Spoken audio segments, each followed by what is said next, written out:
Welcome back to Tumor Board with Hilario and Anish. This is your co-host Anish. And this is Hilario. So this is the second part of our conversation that we're having with Rebecca and Allison. Rebecca is a medical resident at Fox Chase. She's one of our co-residents, and then Allison is my wife. And in our first part of our conversation, we were kind of talking about what our relationship looked like in medical school and some of the things that went into deciding what the people that were appropriate for us, and all that led to that. So at this point in our conversation, right, we this person that we're talking to, or this person that we're dating, um is we've made a decision that this person is who we want to spend at least the rest of our lives with. And so we have to kind of make a decision, because it's not so much just dating now, right? So we have to make every decision we make regarding our career is going to really affect this other person. So uh just just to kind of like maybe start it from where when we're doing match, right? And like match is a pretty big deal for medical students. And so, maybe Rebecca, you can start about the match process and your application, and leading up to the day of match, what kind of like thoughts and, anxieties and decisions went into all the things that you did. Yeah. So, I mean, match is a very, very stressful time for everyone, I think. So, as I mentioned earlier, I obviously chose radiation oncology, and Will chose interventional radiology, which are not big fields, not necessarily easy to match in, certainly fields that don't allow you to be very picky about where you are geographically. Uh, which added a lot to the stress because we both really wanted to stay local. I certainly did, and Will was happy to be close to home as well. So it was a very stressful time for a number of reasons. In RadOnc, there aren't that many programs, and they're spread out throughout the country.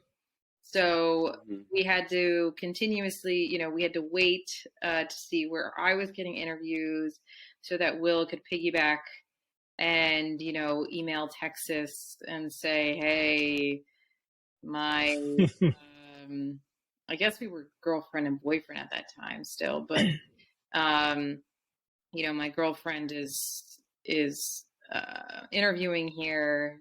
Can you please extend an interview to me as well? So, that whole process was pretty terrible, again, because we also wanted to stay in the area, but we were interviewing all over the country. So it was stressful, and also felt like a huge waste of money, extremely Mhm. expensive.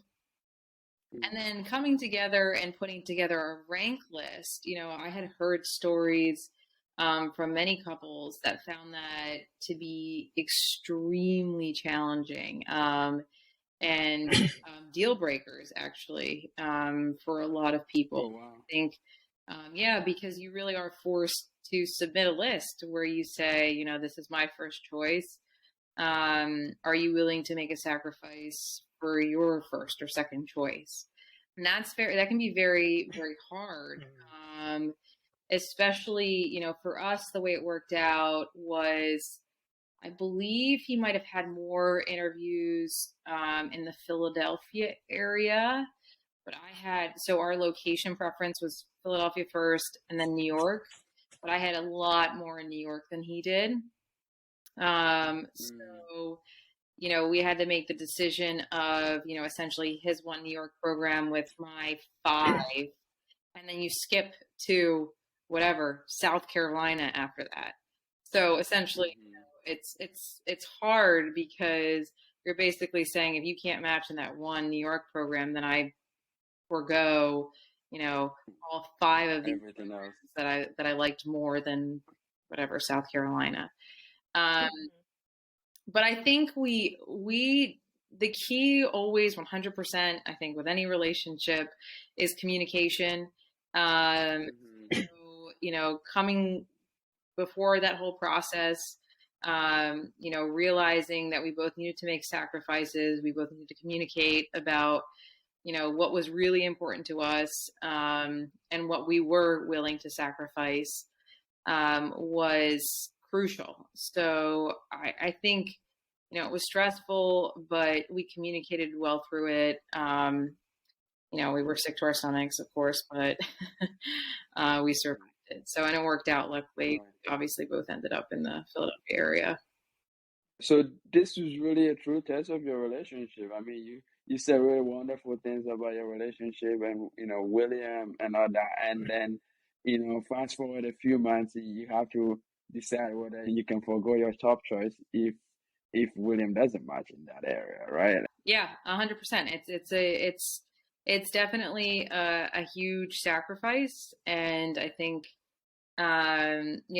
just who I am as a person. I think, I value people the Mhm. most, and the relationships in my life. So certainly, with my family, and, the person I'm planning on marrying. So, going in with that mindset was helpful. It didn't make it easy, but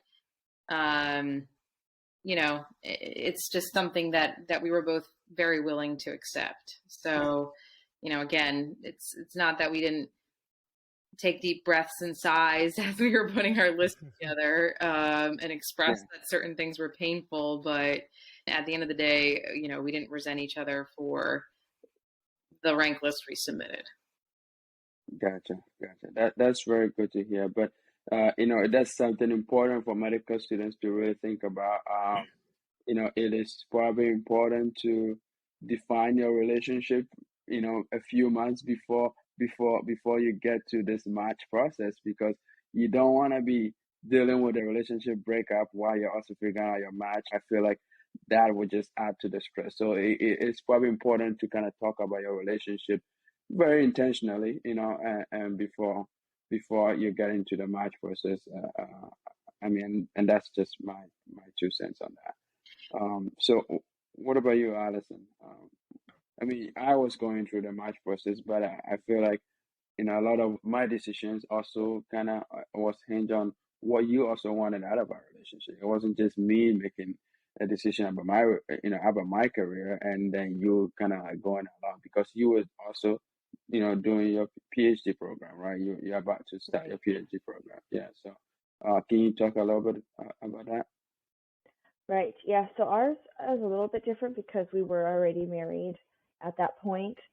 Um, and we almost had gone through not, getting into graduate school is not a match process. It's much more similar to undergraduate where you go to your interviews and then as students accept or reject offers from their top schools, those schools then move down the list and give it to the next set of students. So when um,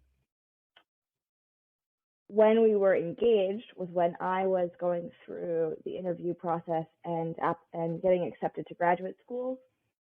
So we had already had to make some sacrifices there because there were schools that I had gotten accepted to that were not in the Philadelphia area that would have required me to have moved, even if they were just 1 or 2 states over.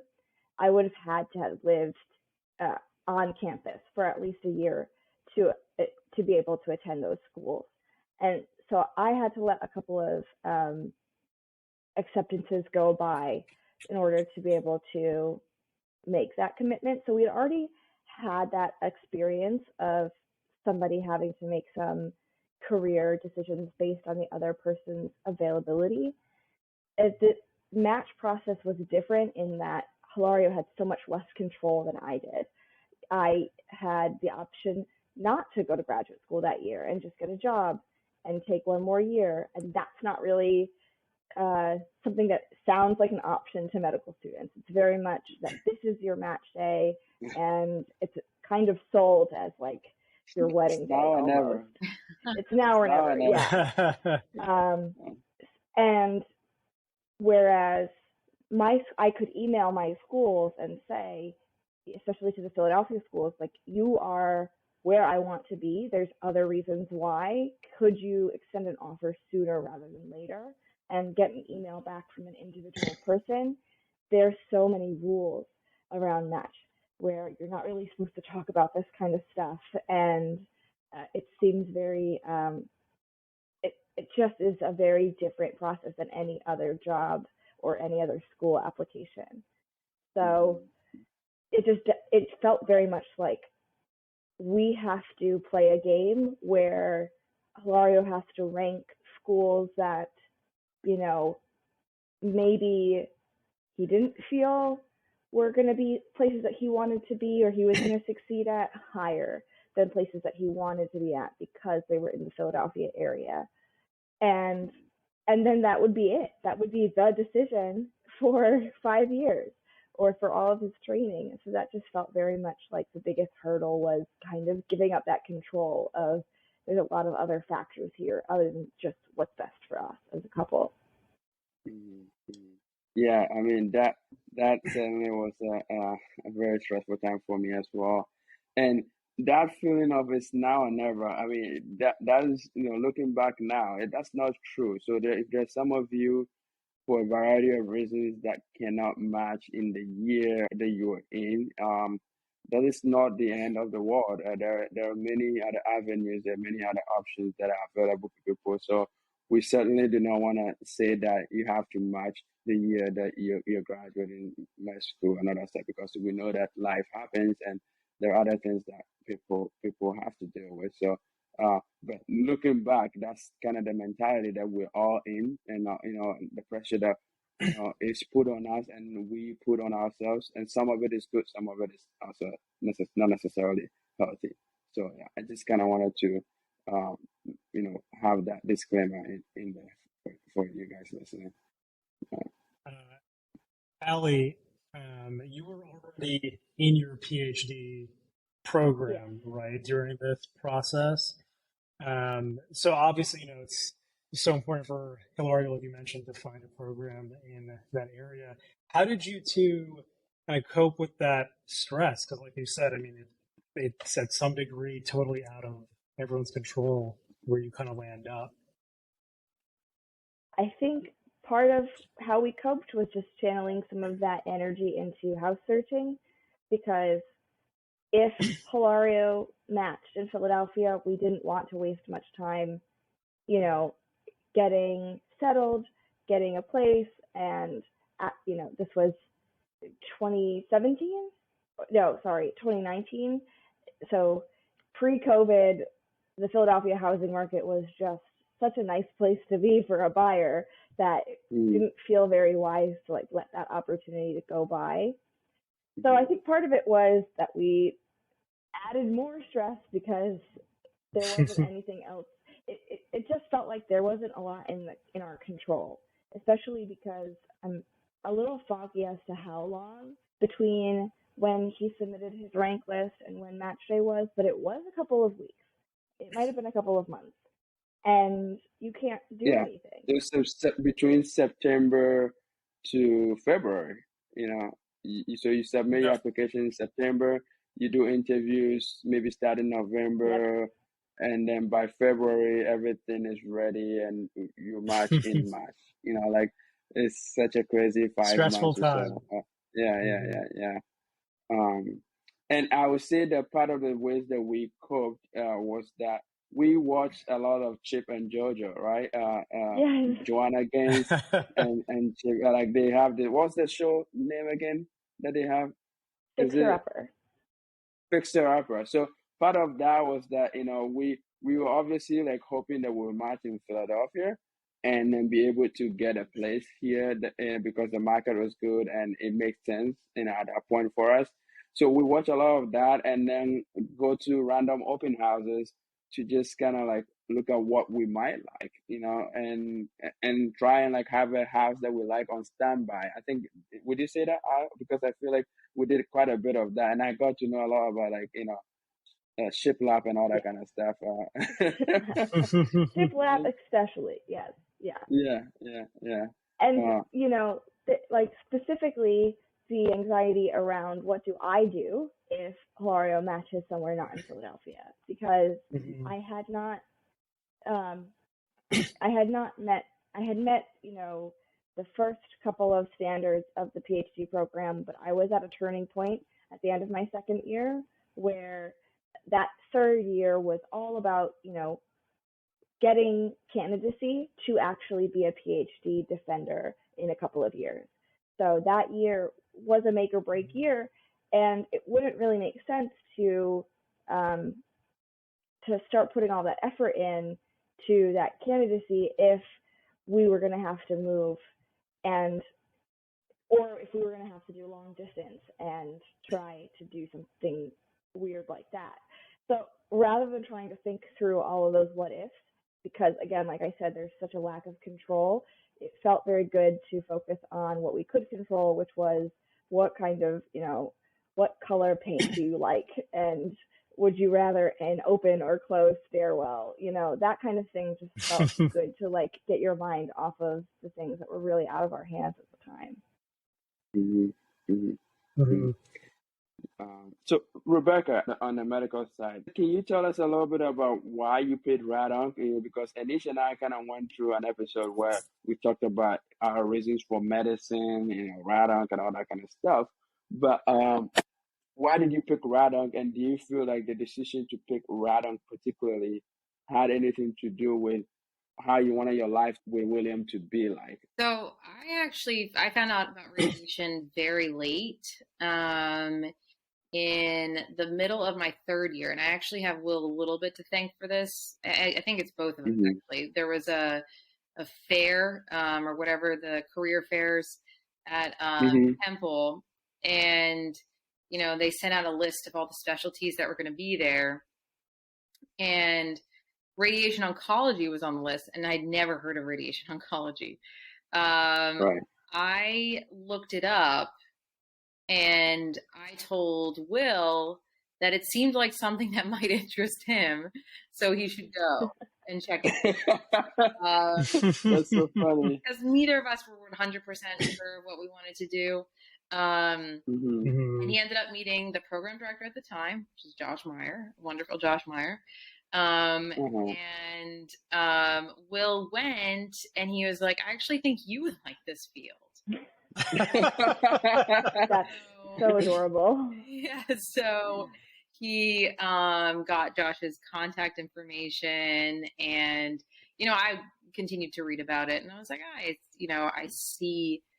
see a lot of things that seem to appeal to me here. So I did reach out to Josh, and that's ultimately how I ended up getting into Radonk. But what I would say is, because I was undecided at that point and I was looking for something um, that happened to be very, very in line with radiation. I started the year off. I just went through almost all of my clerkships and enjoyed bits and pieces of all of them, but none of them seemed like they could spare me of burnout.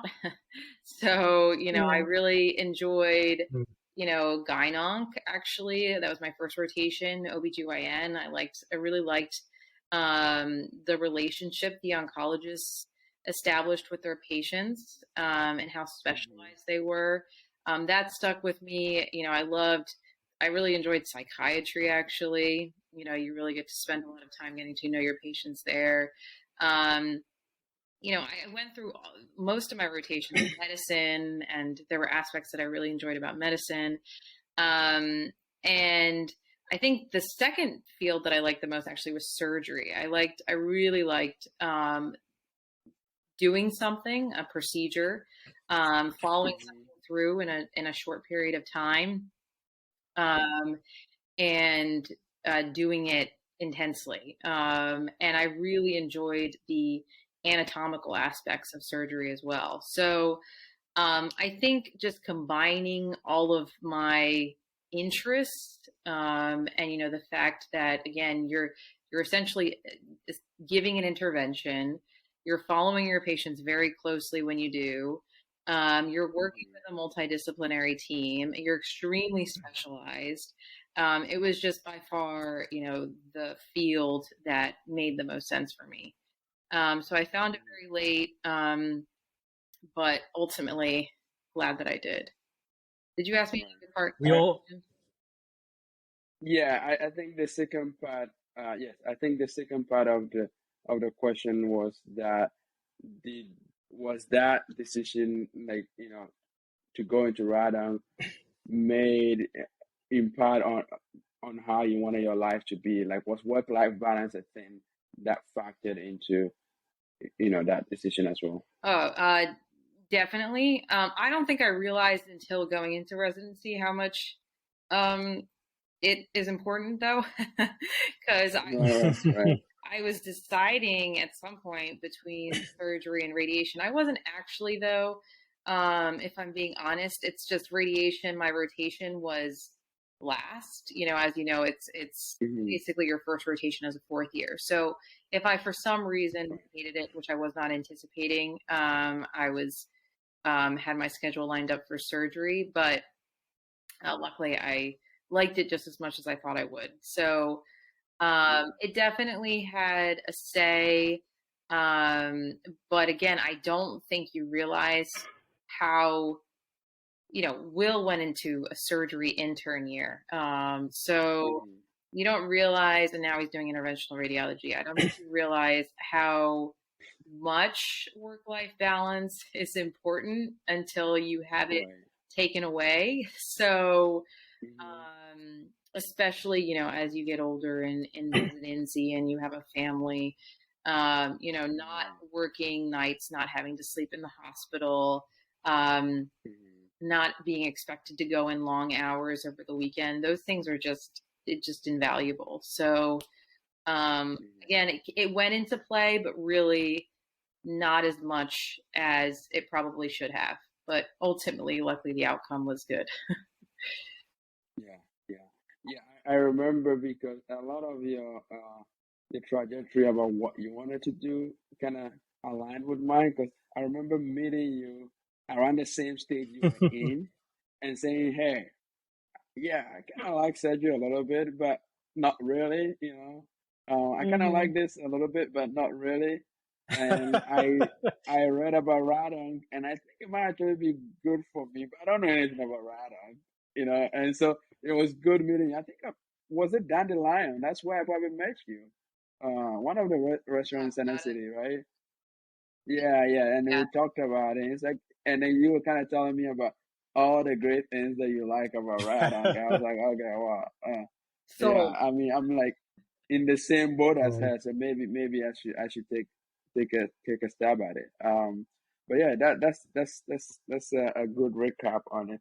And Ish, when you were deciding on match, you weren't dating at that time. Is that correct? that is correct. I was not Okay, dating okay. anyone at that time. Okay, so you I, could go anywhere you wanted, right? Is that yeah, I mean, yeah, I could go anywhere. I mean, I will say that, though this is not an intimate, relation with a partner, I do think in general the match process really forces you to think about what is actually really important to you. And obviously, Mhm.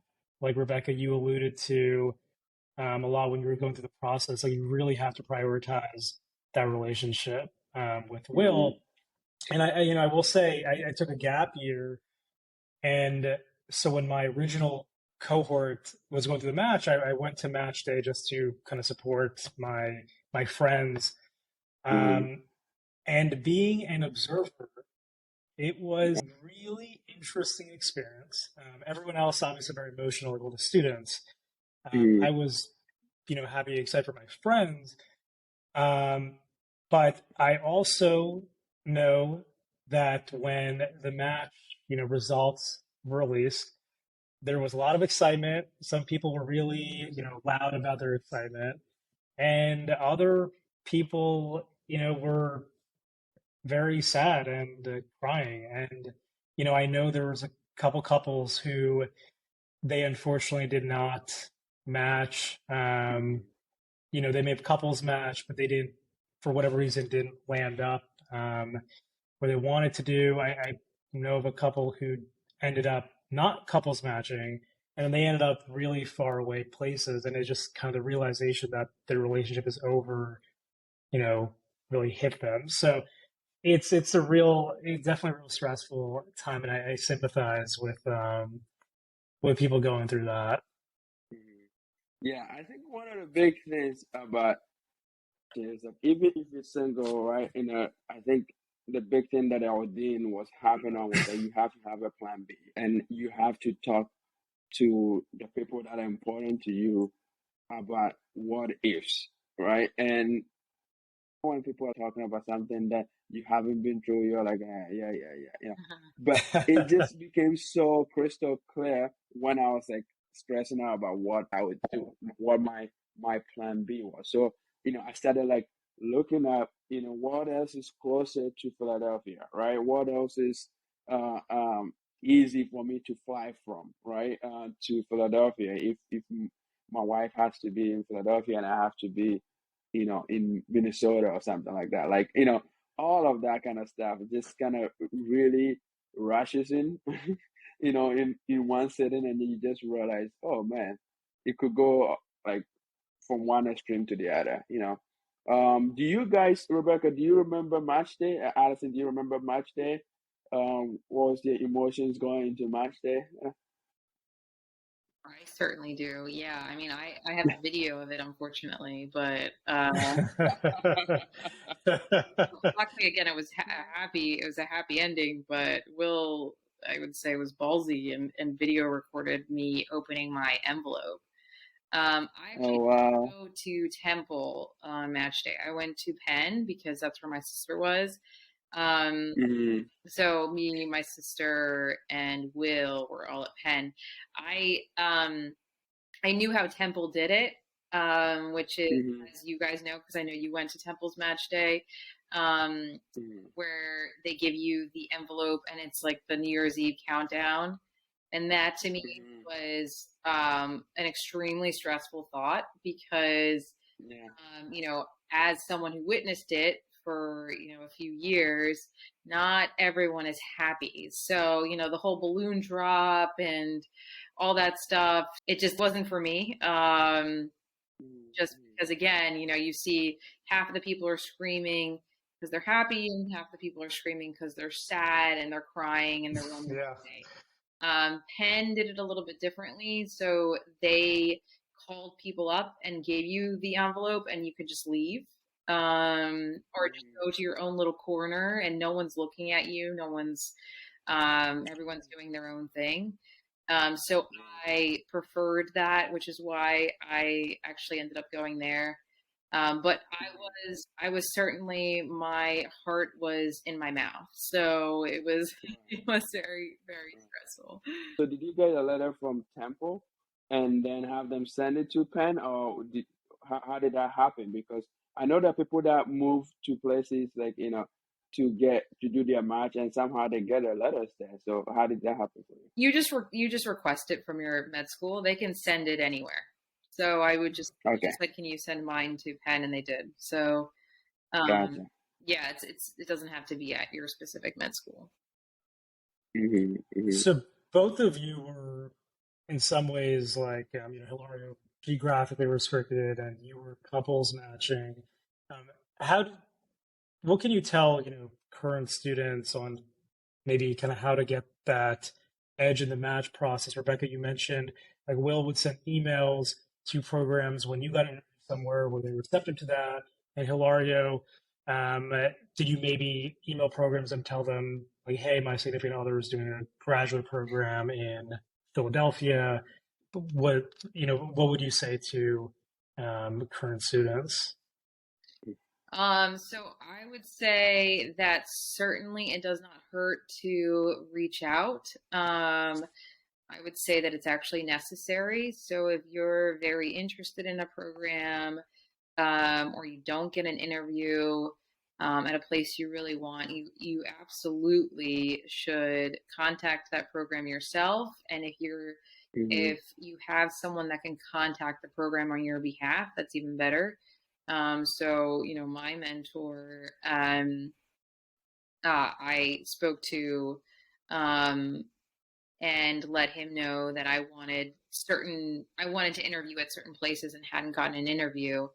Mm-hmm. And he reached out on my behalf, and it actually works. So I would say, I mean, especially if you're in radiation oncology, it's a small field, connections matter, people know each other.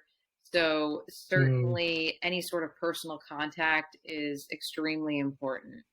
Um, so, especially if you can do an away rotation in a place you really want to, and your personality is okay, and your heart, then you absolutely should. And again, yeah, even in programs I wasn't really interested in, and unfortunately I had to reach out to and expressed a lot of interest because of the match process, situation with Will. But I think still, those programs know that, they know that even though you may not be very interested in a program, your spouse might be. So really take it seriously. And it's certainly for us, I would say that I think every program we reached out to did extend an interview based on the fact that we were couples matching. Oh, very cool. Yeah, I think when we interview or the year I was applying, the write-up PDs were very loud about the fact that they wanted to take the game out of the match or whatever. Was that the thing? They take the game out of the match. So, like, if you had intentions, just speak up and be frank with them. So, to be frank with you, my personal statement had my reasons why, like the ones that were to schools that were like especially in Philadelphia, in the Philadelphia area. I specifically said, this is another reason why I want your program is that my wife is here and I want to stay here, and please give me an interview, kind of thing, right? So I was very straightforward. When I Mhm. met PDs, or when I interviewed in places where I thought was part of my game plan, I did not like, try and like be coy about, what I was looking for and how I wanted to match in this area. So I just, said, yeah, I like this program. I think I'm gonna get a good, you don't obviously the first thing that you say about the program isn't that, yeah, I want to stay in the city here. So and then everything else comes after that. I did tell them why, from a training perspective, you know, the program would be good for me. But just immediately after I finished that training would be good for me, I came in with this is my social situation and I really want to be in this area. Fortunately, I got interviews from all the ones that mattered to me. I might have sent one request to a program that was nearby, um, to give me an interview. So I did get a reply from them, and then they gave me a date that was the same date as another more important place that I wanted to go. And I was like, okay, actually, I can make it. uh, so, so that happened, but yeah, it is like it's your future, and however much you put in it is probably what you will get out of it. So whatever you want to say to this program, yeah, definitely do that. So I want to circle back to Allison. Can you tell me your experience of match day? Because that was Yeah. crazy for you, and there's a whole picture on Temple 2019, like match, like is there a Yep. website or whatever social media of us, right? Like hugging or whatever, and like anyway. So Yes, yes. yeah, yeah. I I went from 2 feet on the ground to no feet on the ground in a split second once you opened your envelope because you were so happy, and it was great. Um, but I think you were very blessed to match at Fox Chase, which was your first choice. If you had not matched there, I think everywhere else would have been a little bit of mixed feelings because either you Mm, had matched somewhere in Philadelphia, which would have been great for us, but maybe wouldn't have been the situation where you clicked the best, either with the training or with the people there. There was always something that was just a little bit not at expectations of like what you wanted for yourself in those different programs. Just personally for you, not to say anything about those programs themselves, but and then on the flip side, if you had matched in other programs that were not in Philadelphia, where you did have a great experience and you would have had really great training, that would have been amazing for you, and that would have been really challenging for us as a unit. So I think there wasn't any other thing that could have been why you picked me up. Every other option would have been a conversation and a moment of like, we have to like talk ourselves through this, of this is good enough. This is, you matched, we have security for the next couple of years, but there were going to be things that either you or I or both of us were going to have to manage if you hadn't matched at Fox Chase. So it was, I remember, again, because I was at, like I said in the last episode, I was at the medical school so much. And I also had other friends who had gotten accepted to Temple from my undergraduate class. So when I was a senior in undergrad, a bunch of my friends from undergraduate came to match day because they were going to go to Temple the following year and wanted to see what the process was. And from the second story balcony, it looked amazing. It looked like the best. It looked like the best day for everybody, and there was so much joy and happiness. But on the ground, it was very tense, and it's also very difficult as a friend to know what to say to your friends who maybe like were couples matching and got to couples match in the same place, but it wasn't the place that they wanted, or your friends who came out and supported, but were for some reason or other not matching themselves. And there's just so much in that day that honestly, it's seared into my memory, and for very good and very strugglesome reasons, for sure. Right. Yeah. That was a crazy day. Rebecca, I agree with you. I didn't really like the whole countdown thing, and I gotta admit that I cheated a little bit. So I actually flipped up my envelope up in the sky, and the sun was shining through, so I could see some of it. I couldn't see everything. I was like, "Oh my God, I can't see anything." And I remember seeing FO, which is like, and I'm like, there's no word that they would say like a cap that has a capital F and an O. So it's gotta be Fox Chase. In my head, I'm like, it's gotta be Fox Chase. It's gotta be Fox Chase. Oh man, it was like crazy. So somehow I convinced myself that seeing FO on the side, the corner of the the letter that was in the envelope through the sunlight, I was like, okay, I think I got to Fox Chase. So my anxiety levels went from 120 to maybe 100. And then it all came rushing down. I had my hugs in. I saw my my friends that match and all that stuff.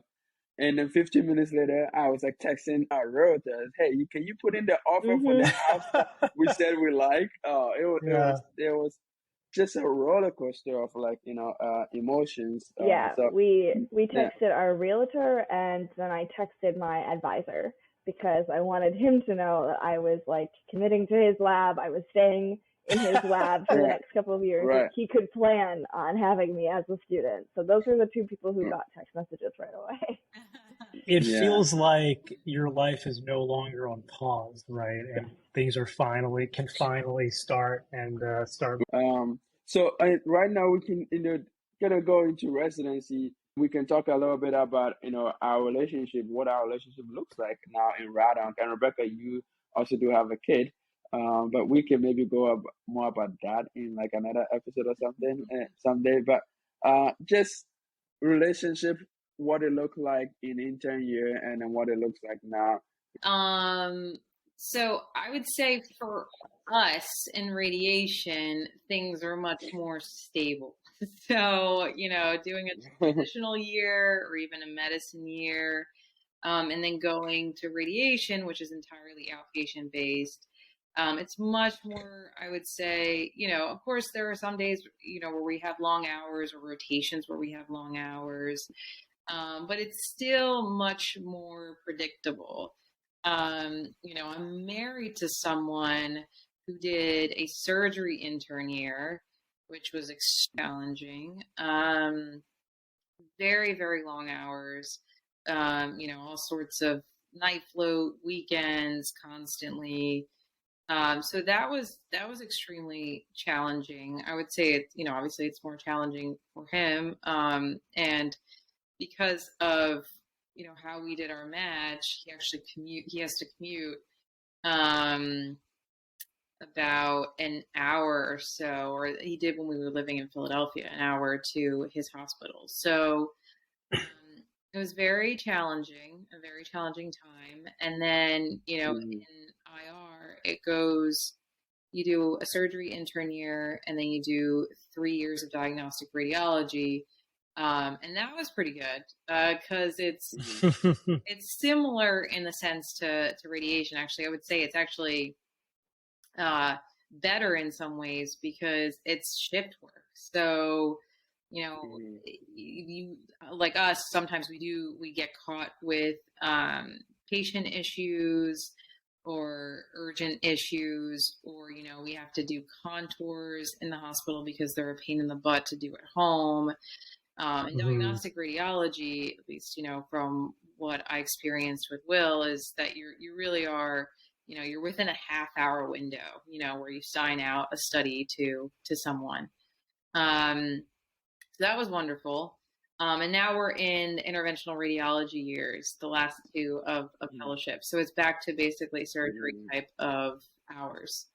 Um, Right. so and I would say that, again, we'll talk about my baby another time, but I would say, the biggest challenge now is, for us and our family is, both of us have very inflexible schedules, and his less so than mine, and his is much less predictable than mine. So, Right. just getting home. He gets up at 4:30. If we're lucky, if he gets home Mm-hmm. at 7. Um, Right. and then he has to stay in the hospital some days. So it's difficult. I'm not Mm-hmm. gonna lie.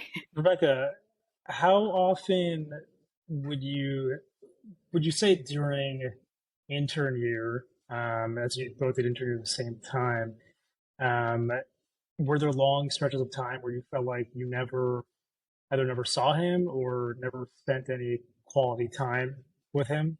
Oh, definitely. And I would say that was mostly when he was on nights. When you're on nights, Mm-hmm. it's just extremely disruptive. You're on a totally Right. different schedule. And Hmm. he had to do quite a bit of nights. So there were definitely stretches of time where I felt like we didn't see each other very much at all. We always Mm-hmm. try to see each other even for a short period of time if we can do anything Right. once per day. Mm-hmm. But it doesn't always work out that way. So yeah, Mm-hmm. certainly quality time. There were definitely stretches where it was mostly quality time was giving each other a hug and Right. kiss for 30 seconds. So. Right. Right. Hmm. So, like, unlike medical school where things were like, spontaneously, you guys were like in the same room, you guys were in the same building, right? Did you feel like you guys have to like schedule your quality times, make sure that you maximize and, how you spend your time? Yeah, I would say you have to make, in residency intern year, you have to make much more an effort to schedule quality time, Mm-hmm. because it's very easy, it's very tiring, the tiring time. So it's very easy to just fall asleep early, and not do much of anything over the weekend. Mm-hmm. So it definitely takes some conscious effort, to Mm-hmm. schedule something, to try and do something nice together. And that takes some planning. So we are not very spontaneous people, I would say. So for us, I think it works better to plan something in advance. Sometimes, we're looking at our schedule for the month and figure out Right. when, that's what we do now. In 2 weekends on Sunday, we can, do Mm-hmm. things. Yeah. So, Yeah. yeah, definitely a conscious effort to plan and schedule time to do things is very important for us. Yeah. Yeah. How about you, Allison? Um, I think my memories of intern year are a little bit clouded by the fact that COVID happened while you were an intern, and that just incredibly superseded anything that came before. So as Rebecca's talking Yeah. about like night shifts and you know, like ships passing in the night. It's like, oh yeah, that did happen, but primarily what happened was March 2020 happened, and I was home for I think about 6 months working from home, not going into the lab, and you were in an internal medicine and specifically ICU in at when that happened. So that was so challenging, just because it went from, you know, Hilario is. I think I had a sense Hilario's treating patients. Hilario's dealing with really stressful cases, and medicine is really complicated, especially where you were for internal medicine in the winter with such a high risk and high need patient population that you really cared about. It went from that to the entire world of medicine doesn't know what's going on, can't is struggling to get by day to day because they just have they have all these tools and they don't know which tools to use in this situation. And so, you would come home and take your scrubs off at the door and change and put the scrubs in the washing machine right away. That's such a unique experience because before that it didn't really matter. And sometimes we'll get together with some of your internal medicine colleagues and it's like just a time in all of your lives that is such a crystal clear and also crazy situation that you all went through together. Compared to when you then started at Fox Chase a couple months later, and it was, it was a completely different world, a completely different situation. You were happy that you had to wear scrubs because that meant you didn't have to dress, you didn't have to dress in, slacks and a button down, which would have been expected of you. That was where your mind was at that time. Because it was just a totally. It was very exciting, actually. The small wins, right? Yeah, the small wins, honestly. And it was just really exciting to finally get to a place where you were treating the patients that you wanted to be treating and doing the work that you wanted to be doing. That I think was just a very much a needed lift of our spirits because it had been so long of just doing things that you had to do versus things that you wanted to do. I think in a non-medicine job, doing things you have to do means, ordering inventory and going to meetings, not caring for patients that you need to show up for and be a real doctor, but it's also challenging because it's not fulfilling you in the same way that your final destination is going to fulfill you. It's a very different experience. Yeah.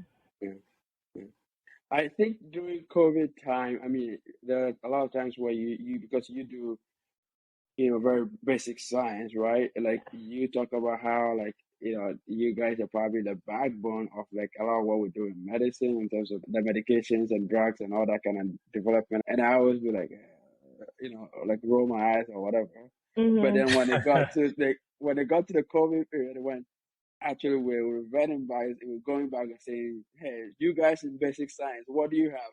What do you have? What can you do to help us figure out what we're dealing with? And it turns out that you guys have been working on RNAs, right? mRNA, yeah. Oh, Allie, And your lab was working on that. So I am in an RNA biology biochemistry lab, and Oh, while okay. we have never worked on specifically anything that translational in terms of like treating patients.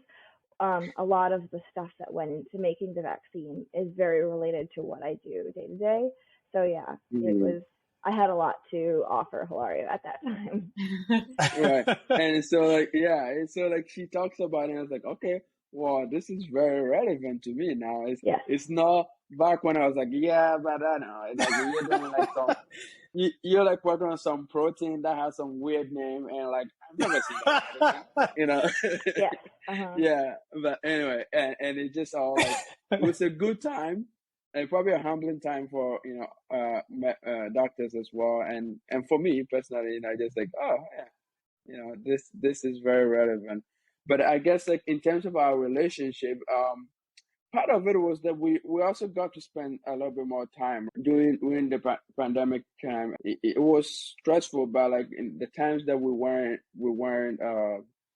working, we were both at home. There wasn't a lot of like other social or commitments or like other commitments from people, in the area. So we were kind of forced to be more, like have intimate time together. I feel like so that was refreshing just coming back home, taking up the scraps and like just being able to like,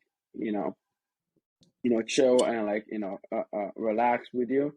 Yeah. But on the other hand, like Radonk wasn't, as intense as when COVID happened. But with Radonk, sometimes because I was in the very beginning, I was like eager to know everything. Sometimes would bring work home with me, right, and try to like Sometimes. yeah, yeah, sometimes bring work home with me, and then that was kind of like a different way that we had to readjust and Yes. at least for me to know when to stop and then when to kind of redirect my attention towards our relationship in Yeah. some ways, right? Yeah. Yeah, it's definitely like a continuous learning process for sure. Well, hopefully he's learned something. Yes, yes, definitely. I am. There's that struggle of work and trying to make time for the people that we love. So, yeah, Uh, yeah.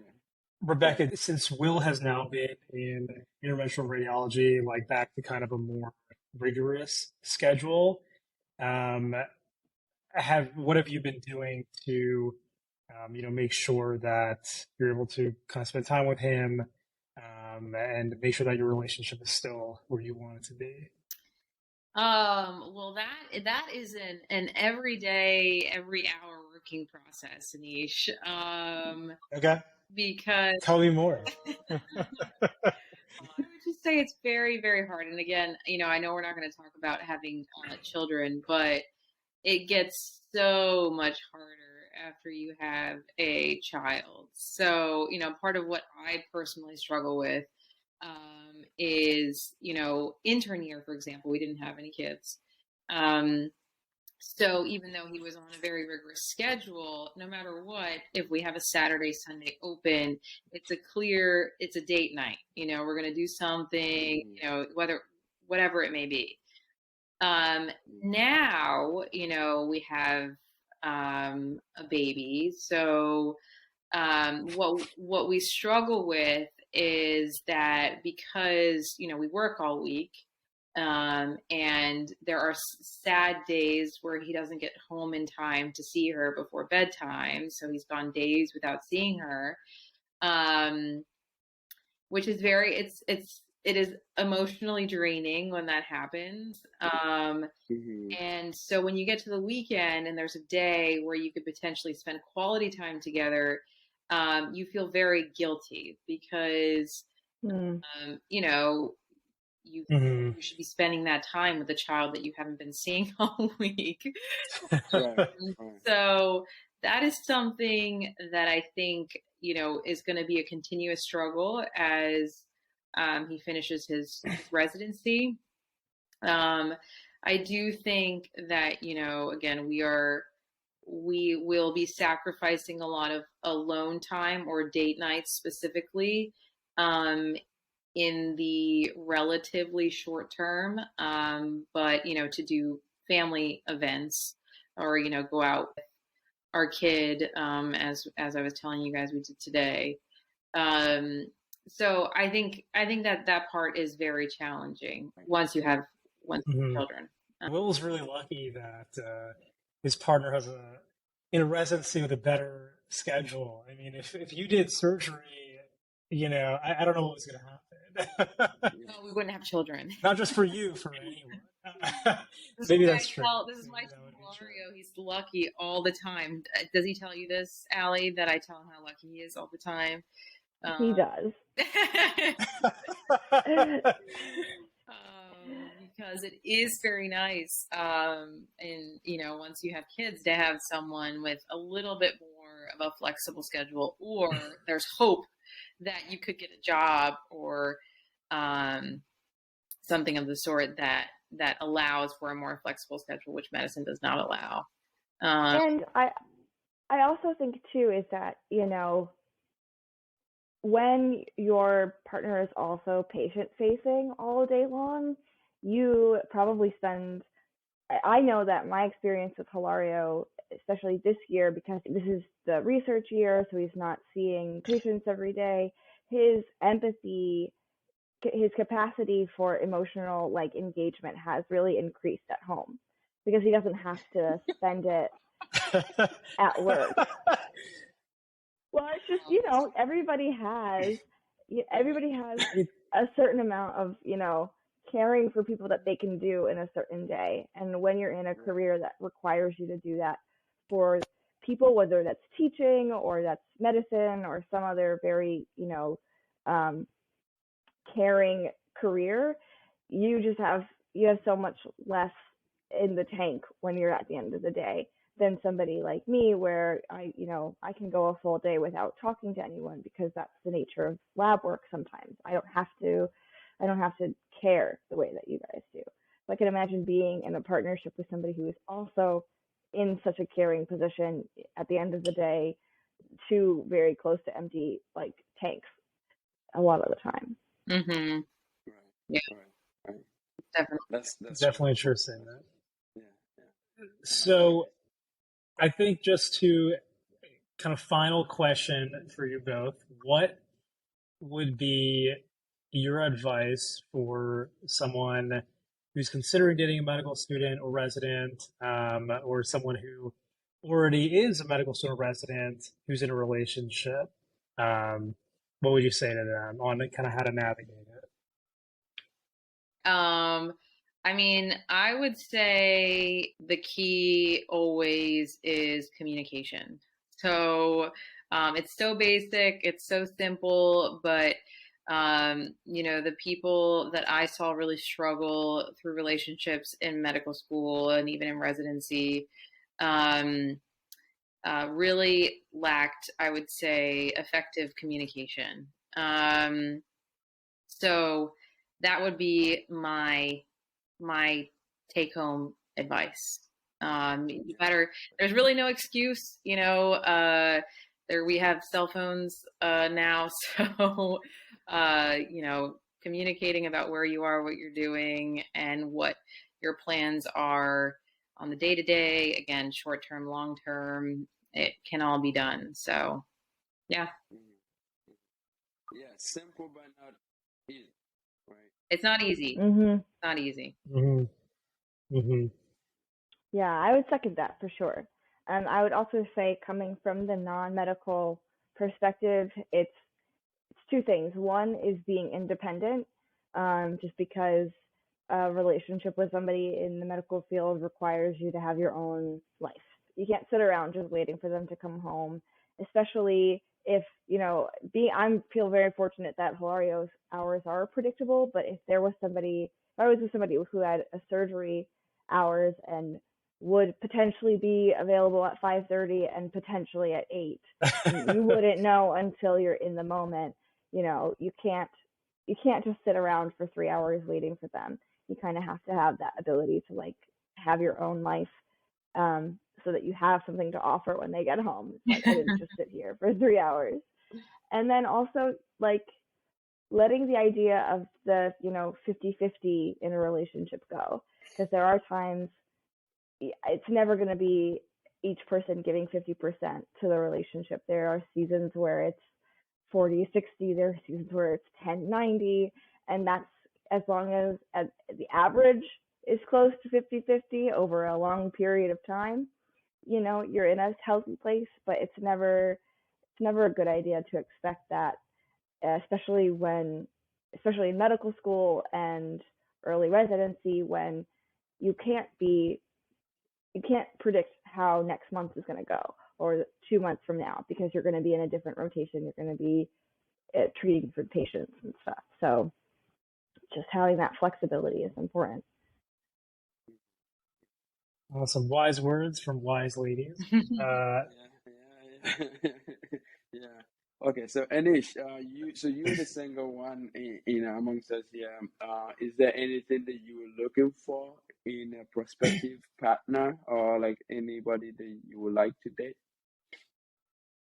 Yeah, I think it was touched on honestly by both Rebecca and Ali. I think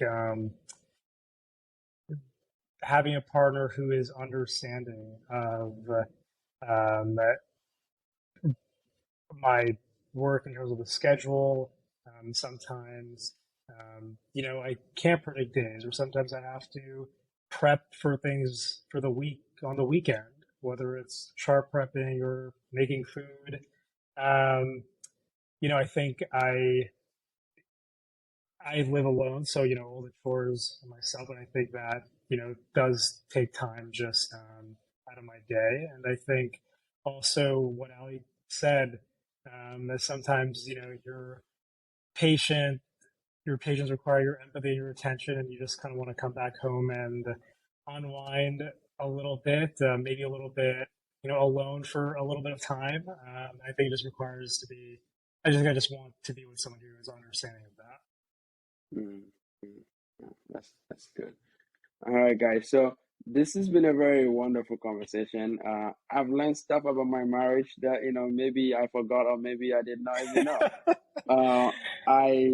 I learned a lot about Rebecca and William's relationship, but in general, what it means to be dating someone and getting married to someone in medicine, right? Being a doctor, and also if you're not a doctor. So this has been good. Thank you for coming to Yeah, our thank you show. both. Hopefully we can be creative and find some other topics that you guys can talk to us about, so that we can see you guys again on our podcast. For our audience out there, again, if you really like these conversations, you can leave comments in our YouTube session about what you want to hear more about, and what you think we can take our conversations towards. And you can subscribe as well and like our videos. And I hear that helps us get more popular. I don't know,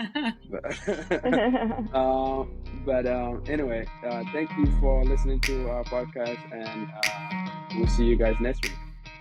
Thanks, guys. Bye.